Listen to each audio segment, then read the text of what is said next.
दोस्तों, आप सबका स्वागत है मेरे YouTube channel exam easy hub पर। मैं आज एक शानदार टॉपिक पर चर्चा करने वाला हूं, जिसका नाम है केंद्रीय मंत्रिपरिषद, जो परीक्षा की दृष्टि से महत्वपूर्ण इम्पॉर्टेंट है तथा बच्चे इस चैप्टर में जरूर न कहीं गलतियां कर देते हैं। आप कहोगे कि नहीं करते हैं, तो करते हैं भाई। वो कंफ्यूज हो जाते हैं केंद्रीय मंत्रिपरिषद होती क्या है, इसमें कितने मंत्री होते हैं तथा इससे क्वेश्चन कहाँ से बनता है। इन्हीं सब की चर्चा मैं करने वाला हूँ। आइए आप सब ध्यान दीजिए व्हाइट बोर्ड की तरफ। देखो अच्छे से लिखा हूँ कि आपका ना पढ़ने का मन हो तब भी पढ़िए। एक फिगर भी इसमें, एक बोल सकते हो फ्लो चार्ट में, जिससे आपके माइंड में बोल सकते हो आपके कॉन्शियस माइंड में जाकर बैठ जाए। जो आप परीक्षा के एग्जाम हॉल में बैठे तो जब चाहे तब अपना स्क्रू ढीला करके एक एक क्वेश्चन सही कर सकते हैं, इसमें से कोई भी क्वेश्चन बन जाए। तो आज मैं चर्चा करूंगा केंद्रीय मंत्रिपरिषद, जो है आर्टिकल 74 और 75 का विस्तार। ठीक, आ जाइए इसमें से क्वेश्चन क्या बनता है। तो आप जान लीजिए केंद्रीय मंत्रिपरिषद में 3 प्रकार के मंत्री होते हैं। तो आइए मैं चर्चा करते रहा हूँ पहले आर्टिकल पर। आर्टिकल 74, आप सब यहाँ ध्यान दीजिए। आर्टिकल 74 देख लो। राष्ट्रपति को सलाह, देखो मैं कह दो कि राष्ट्रपति क्यों लिखे हो, तो केंद्रीय मंत्रिपरिषद में सभी आ जाएंगे। जितने पूरा मंत्रिपरिषद रहता है, सांसद के जितनी मंत्री क्या रहते हैं, गृह मंत्री, वित्त मंत्री, रक्षा मंत्री, अन्य मंत्री था प्रधानमंत्री। ठीक, अन्य जितने मंत्री हैं, अभी न कह दो कि इस मंत्रालय के नाम नहीं लिए, तो 58 प्रकार का मंत्रालय है। वर्तमान में मैं 58 प्रकार के मंत्रालय का नाम लेना संभव नहीं है, किसी भी टीचर के द्वारा संभव नहीं है। सिर्फ फिर मैं अगर लूंगा तो क्लास में वही ले पाऊंगा 2-4 मिनट में। ठीक, तो आइए राष्ट्रपति को आर्टिकल 74 के तहत सलाह कौन देता है? सलाह व सहायता देने के लिए पीएम के नेतृत्व में, देख लो, पीएम के नेतृत्व में मंत्रिपरिषद होगी। मतलब पीएम, ये नहीं कि पीएम के मार्गदर्शक में जितने मंत्रीगत रहे मंत्रिपरिषद रहेंगे, अगर राष्ट्रपति को सलाह देंगे तो वो पीएम के मार्गदर्शन के हिसाब से उनको सलाह तथा सहायता देंगे। किसको? राष्ट्रपति को। ठीक, अब आ जाइए आर्टिकल 75। आर्टिकल 75 में कहता है मंत्रियों की नियुक्ति, शपथ और जिम्मेदारी। आर्टिकल 75 क्या बता रहा है कि मंत्रियों की नियुक्ति कैसे होगी। जैसे जानते हो ना, प्रधानमंत्री की नियुक्ति राष्ट्रपति करता है तथा अन्य मंत्रियों की नियुक्ति राष्ट्रपति प्रधानमंत्री की सलाह पर करता है। किसके सलाह पर करता है? प्रधानमंत्री की सलाह पर। तो जो ये क्वेश्चन बनता है वो केंद्रीय मंत्रिपरिषद का ही रहता है। कंफ्यूज नहीं होना। जो पूछे कि पॉलिटिक्स किस भाग का है तो आपको तुरंत नाम बता देना कि तो हमको इतना बड़ा ज्ञाता नहीं बनना है, हमारा सही हो जाए वही बड़ी बात है। तो आप भैया आइए समझे, आप जिस तरह पढ़ोगे मैं उसी तरह पढ़ाने के लिए तैयार हूँ। ठीक, लेकिन पढ़िए आर्टिकल 75 तथा 74 हो गया। 75 तथा 74 मैं विस्तार पूर्वक समझाया हूँ। अब आ जाइए, अब यहाँ से शुरू होता है मंत्री, मतलब जो बताया था स्टार्टिंग में कि 3 प्रकार का मंत्रालय होता है। तो पहला होता है कैबिनेट मंत्री। ये सबसे महत्वपूर्ण मंत्रालय है। इसमें देश के सबसे बड़े विभाग आते हैं। जैसे हो गया गृह मंत्रालय, वित्त मंत्रालय तथा रक्षा मंत्रालय। जान रहे हो ना, समझ रहे हो? तो आप सबको वर्तमान में कौन गृह मंत्री है, कौन रक्षा मंत्री है तथा कौन वित्त मंत्री है, तीनों लोग का कमेंट करना। तथा प्रधानमंत्री जो बड़ा निर्णय लेता है तो इन्हीं बड़े विभागों, या बोल सकते हो बड़े जो मंत्री रहते हैं, बड़े मंत्री पद, ये सब बड़े हो गए, मतलब बड़े विभाग हो गए। तो इन्हीं की सलाह पर लेता है प्रधानमंत्री कोई। जैसे अगर उसको जीडीपी या जीएनपी, पीएनपी, पीपीपी, कुछ भी देश के इकोनॉमिक के बारे में सलाह लेना रहेगा तो वित्त मंत्री से लेगा। तथा देश के गृह मंत्रालय की चर्चा लेगा तो गृह मंत्रालय के अधीन लेगा। ठीक, रक्षा मंत्रालय में सेना से संबंधित कुछ निर्णय लेगा तो रक्षा मंत्रालय से सलाह लेगा। जैसे जानते हो ना, सेना को अग्निवीर किया गया था तो किसके आधार पर किया गया था? रक्षा मंत्री से सलाह लिया गया था। ठीक, तब विधेयक पारित हुआ था। जान लो, इसको जाए समझ लो एक अच्छी स्कीम भी या घटिया स्कीम, आप कुछ भी बोल सकते हो। ठीक, आपके जो मार्गदर्शन है तो आपको अभिव्यक्ति की स्वतंत्रता है, कुछ भी कह सकते हो, उसमें कोई बड़ी बात नहीं है कि ऐसे क्यों बोल रहे हो। बहुत अच्छा स्कीम है, तो जिसके लिए अच्छा है वो अच्छा कहे, जिसके लिए बुरा है वो बुरा कहे। ठीक, आ जाइए। और सरकार लाई है तो उसके पीछे कुछ उद्देश्य रहा होगा तभी लाई होगी। ऐसे ही नहीं कोई विधेयक सांसद से पारित हो जाता है कि पहले लोकसभा से पारित होगा फिर राज्यसभा से, जानते हो ना, तो पारित हुआ है तब लागू हुआ। तो इसमें बड़े विभाग देख लो, जो बताया वहीं बता दे रहा हूँ, देख लो एक बार पढ़ लो। विभाग रक्षा मंत्रालय आता है, गृह मंत्रालय, वित्त तथा विदेश मंत्रालय। वर्तमान में कौन है विदेश मंत्रालय, ये भी आपको कमेंट करना है। देखो पीएम इन्हीं से ज़्यादा सलाह लेता है। पॉइंट वाइज लिखा हूँ, इसका स्क्रीनशॉट मार के रख लो, आपको भूलना नहीं है। क्वेश्चन ऐसे ही पूछता है अगर आप टीजीटी पीसीएस यूसीएस देने वाले हो, क्योंकि पीसीएस का एग्जाम 10 अक्टूबर को होने वाला है, अगले महीने में। मेरा तो है नहीं, तो मेरा ये जो आ जाएगा तो मैं भी दूंगा, ठीक। और इसके अंतर्गत देखो 3 मंत्रालय बताता है, अब आ गया राज्य मंत्रालय। राज्य मंत्रालय जितना काम करता है वो कैबिनेट मंत्रालय के अधीन करता है, तथा इसी में से किसी मंत्रालय की मदद के लिए राज्य मंत्रालय को लगा दिया जाता होगा या लगा दिया जाता है। बोल दो कि अगर नहीं लगाया गया तो लगा दिया जाता होगा, या तो लगा दिया जा या होगा, ठीक, लगा दिया गया होगा, ठीक। लैंग्वेज पर नहीं ध्यान देना है, पढ़ाई पर ध्यान देना है। आपको एकदम मतलब ठोस समझा रहा हूँ, इसलिए थोड़ा जैसे रुकना पड़े तो उसके लिए क्षमा प्रार्थी हूँ। आप अपना छोटा भाई या बड़ा भाई सोचकर माफ करें। टीचर का ज्ञान देखिए, ठीक। आइए, छोटा विभाग जो लिख दिया, ये छोटा विभाग है। इससे तो जितने भी इसके अंतर्गत राज्य मंत्री के अंतर्गत आते हैं वो कैबिनेट मंत्री की मदद करते हैं तथा या किसी बड़े मंत्री के अधीन काम करते हैं। किसी मंत्रालय में उठाकर इनको लगा दिया जाता है। आ जाइए, अब इसमें आ गया तीसरा मंत्रालय, हो गया उप मंत्री तथा उप राज्य मंत्री।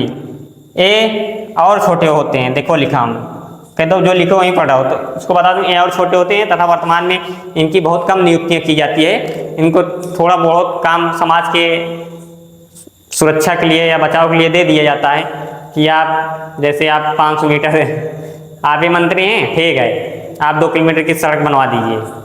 तो ये मान लो जैसे गृह मंत्रालय में काम, अरे रोड परिवहन मंत्रालय में काम कर रहे हैं, तो अपने बड़े मंत्रालय जो उसके रहेंगे मुख्य रोड मंत्री कौन है, शायद परिवहन मंत्री, रोड सड़क परिवहन मंत्री, तो उनसे मांगेंगे, ठीक, मांगेंगे उनसे। तो इनको कहेंगे चलो ठीक है, तुम हमारे अधीन काम कर रहे हो, चलो 2 किलोमीटर सड़क बनवा लो। उन्हीं सब की बात कर रहा है। इसके अंतर्गत मतलब किसी भी मंत्रालय में काम करेंगे तो वर्तमान में इनकी बहुत कम नियुक्तियां होती है, तो वहीं इनकी यानी उन्हीं सब हैं। तथा अब आ जाइए या और आ जाइए, इन तीनों को मिलाकर पढ़िए। ये तीनों कैबिनेट मंत्री और राज्य मंत्री, देखो इन सभी मंत्रालयों का मुखिया कौन होता है, प्रधानमंत्री होता है। जो भी निर्णय लेगा, अंतिम निर्णय जो भी होगा वो प्रधानमंत्री ही लेगा, चाहे वो गृह मंत्रालय का रहे, चाहे रक्षा मंत्रालय का रहे, चाहे वित्त मंत्रालय का रहे, चाहे विदेश मंत्रालय का रहे।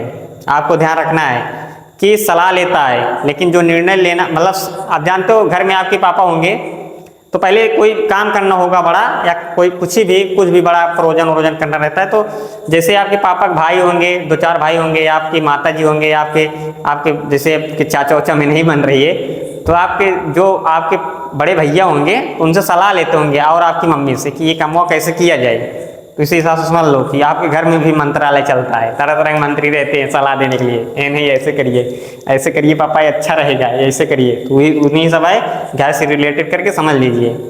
अपने घर को जो जितने बड़े बड़े मुखिया उनको 3 पार्ट में बांटिए तथा मंत्रालय को आसान भाषा में तथा अपने घर से रिलेट करके पढ़ लीजिए, कभी भूलोगे नहीं, ठीक। तो बहुत अच्छा दिमाग बताया मास्टरवा, हम ऐसे इतना हमारे दिमाग को तो हम पढ़ना लेते, तब दिमाग दे दिए, पढ़ लेना बाबू, ठीक। अंतिम निर्णय प्रधानमंत्री के पास होता है।